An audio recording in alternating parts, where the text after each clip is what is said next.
Dans le noir, plongé dans l'horreur.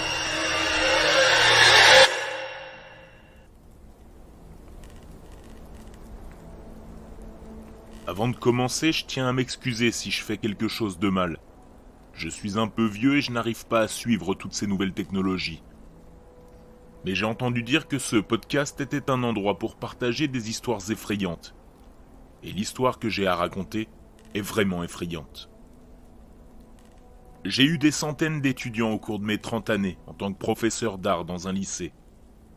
La plupart d'entre eux étaient des adolescents ordinaires, sans histoire, dont je ne me souviens même pas du nom. Je ne peux pas en dire autant de Marie. Marie était petite et un peu ronde. Elle portait des lunettes épaisses et avait de l'acné sur le visage. Elle avait toujours cet air de surprise sur son visage, et elle regardait toujours vers le sol. C'était comme s'il y avait un panneau avec écrit « Frappez-moi » collé sur son dos. Comme vous l'avez sans doute deviné, elle était la cible des brimades de ses camarades de classe.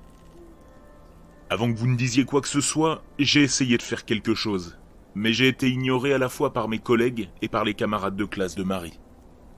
Marie avait une véritable passion pour l'art, en particulier la peinture.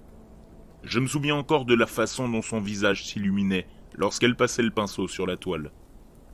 Elle était vraiment très douée, même si elle ne le savait pas. Cela me brisait le cœur d'entendre les autres élèves se moquer de son travail. Mais ce n'est pas pour ça que je me souviens si bien d'elle. Vous voyez, Marie avait un talent que, je l'espère, personne d'autre ne possède.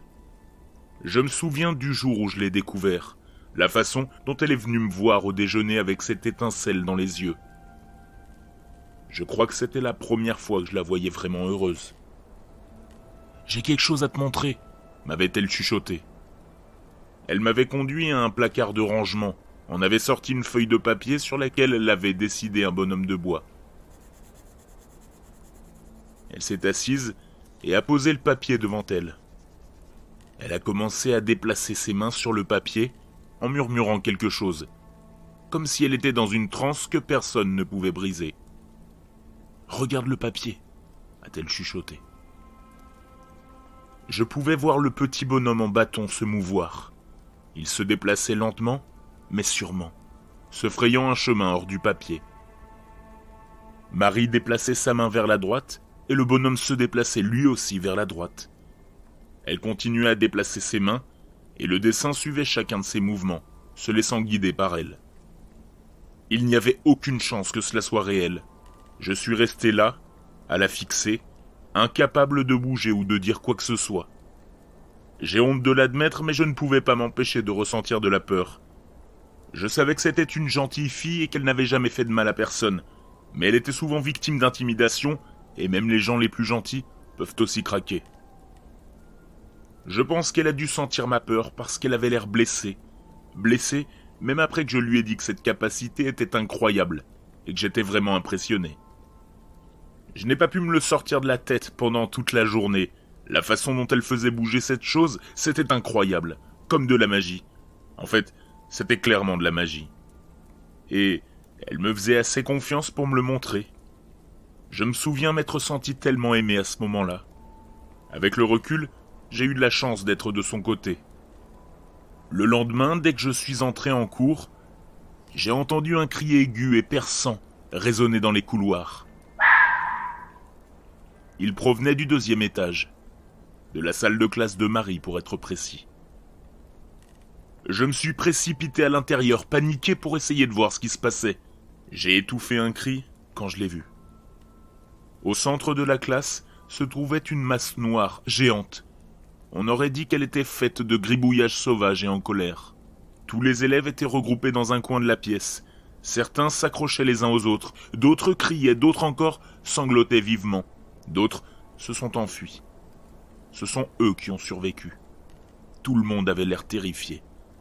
Tout le monde, sauf Marie. Marie était debout à l'avant de la classe, avec un sourire malfaisant sur le visage. L'air d'impuissance qu'elle dégageait habituellement avait disparu. Je n'avais jamais remarqué à quel point elle avait l'air bizarre sans cela. Elle a tendu le bras, et la masse noire s'est jetée sur les élèves. Elle les a aspirés. Ils n'ont fait qu'un avec elle, perdant leur forme jusqu'à ce qu'ils se fondent dans les ténèbres. Elle est restée là, à respirer profondément, avec ce sourire dérangé sur le visage. Elle a commencé à rire. Cela a commencé par de légers gloussements, puis s'est transformé, progressivement, en un grand rire démoniaque. Je me souviens avoir été surpris de voir à quel point elle semblait heureuse. Puis, elle m'a vu. Nous nous sommes regardés pendant quelques secondes. J'ai fait un pas en arrière. Ma respiration était courte et rapide. Puis elle a dit, d'une voix bien trop joyeuse, « Je suppose qu'ils ne m'embêteront plus. »